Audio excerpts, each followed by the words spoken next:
It's your first ever pup cut. Wow. You excited? He's licking his lips. Are you guys gonna get my haircut? No, he's... You ready for your first pup cup? So beautiful. First pup cup. First pup cup of your whole life. Stop it right now. It is. It's his first one. First one? Yeah. Would you mind if I took a video? Oh, of course. Sure. The cat that we always send the dogs to. Oh, I love. That's iconic. I won't get you guys in there. Oh, you're fine. My family's first dog, Diesel, came to live with us when I was 5. He was about a year old and had come from my mom's coworker's brother, who, let's say that in the future, he ended up on the no-adopt list.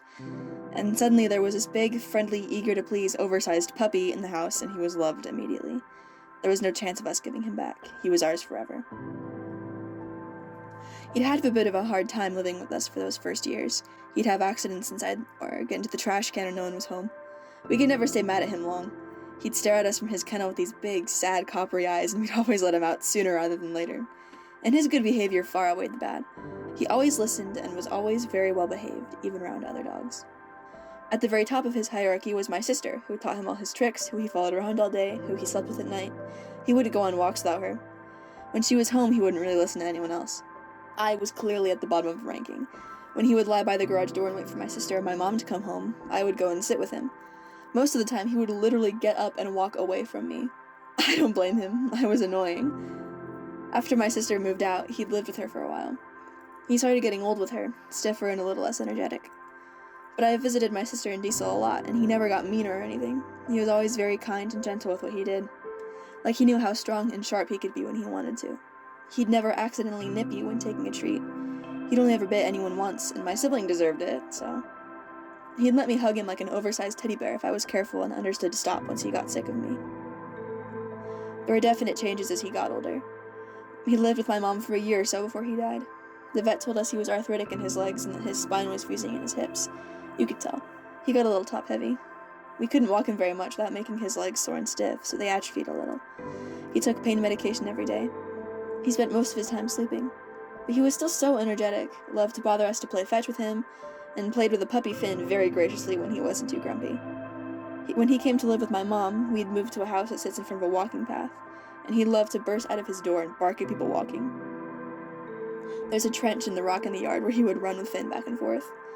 It always made me laugh. Diesel barks loud and deep, but Finn screams his little head off. My sister would visit him almost every Saturday or Sunday. He had Finn to play with, several very nice beds, and toys. His pain medication did what it could. I think he was happy, even up until the end, when I know he was in the worst pain. He started having to really work to get up from lying down, and watching him walk up and down the stairs with legs that wouldn't really cooperate hurt a little bit every time. The last few months, he started slipping on the hardwood floors and got banned from playing fetch downstairs when he accidentally fell. We actually got him non-slip socks to wear. They looked like Converse. But he was happy. He still had fun. We decided to put him down on December 8th. He'd been having a hard time walking, and sometimes wouldn't get up to follow my mom around. He was in pain constantly, even with his medication.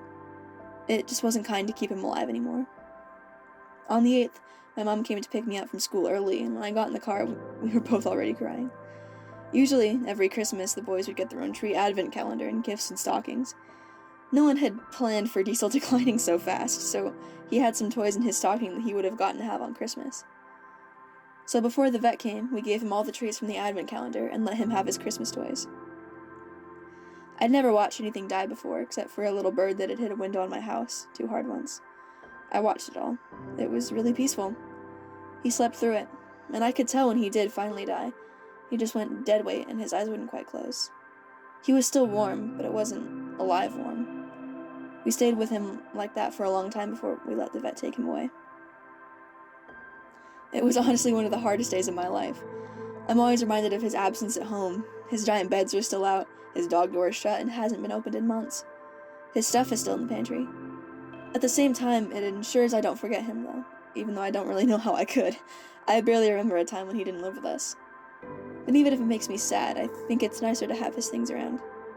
It reminds me of his presence, which is comforting, even if it does mean that he's gone. Diesel died on his favorite spot to lie on the carpet at 2 in the afternoon on a very nice winter day.